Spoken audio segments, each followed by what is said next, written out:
The Catholic Church teaches that the whole faith is a response to the problem of evil. If this is true, then understanding God, evil, and how they relate is central to understanding the faith.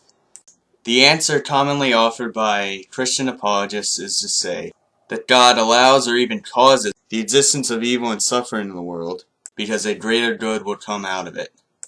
God would essentially approach evil with the mindset that the end justifies the means. However, the Catholic Church teaches us that the end does not justify the means. Clearly, there is a problem in how we are defending God in the face of the existence of evil in the world.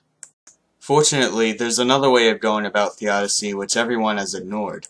People have ignored the notion that God being perfectly good is perfectly opposed to every instance of evil and suffering in the world. The preacher to the papal household, Father Raniero Cantalamessa, backs up this notion and speaks out against the notion of God compromising with evil in some way. However, the superficial problems with this view are obvious, and this is why it has been ignored. If an omnipotent God fully opposed every instance of evil and suffering in the world, surely it wouldn't exist. The Theodicy of Divine Chastity's approach is to say that God does not prevent evil because he is not morally free to do so. What is meant in this theodicy by God's chastity is that his self-offering is total and unrestrained.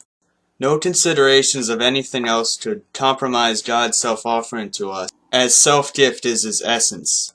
One aspect of God's self-gift is the giving to created persons the ability to influence the world. Because God's gift is absolute, every power and role of importance that could possibly be given away would be given away. The effect is that every individual's actions are integral to the happiness of everyone else. Because God is simple, the Catholic Church also teaches that although omnipotent, God's use of his power cannot be contrary to perfect love. When these church teachings are combined, the true theodicy starts to manifest itself. God delegated the power to influence the world to created persons. These created persons abuse their powers, hence the existence of evil and suffering in the world. The reason why God did not stop them from abusing their powers is because he is not morally free to diminish his self-gift to created persons, and any power or role of importance that is given by God cannot logically possibly be used by God. Many would wonder why God didn't just refrain from creating if he knew he would sin and he knew the consequences would be all the suffering in the world, as well as the damnation of some souls. The answer lies in that the threat of evil would then take over the helm of reality.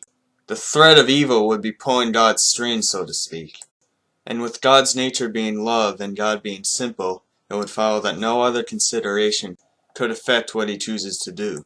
Another way of trying to understand divine chastity is with the parable of the prodigal son. The younger son asks for his father's inheritance while he's still alive, and when he gets it, he spends it on sinful behaviors. Even with the knowledge of what his son had done, the father welcomes him back and even throws a party for him.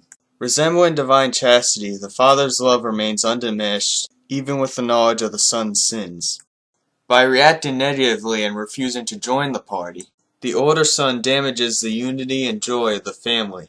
We see here that by mere virtue of being in a family and being a person, the older son has the ability to damage the unity and joy of the family. There's nothing that the father could have done that he didn't already do, which should have preserved it. And so it is with divine chastity. If you have something to say about this video, say it in the comment section below or on our new Apologetics discussion group on Facebook.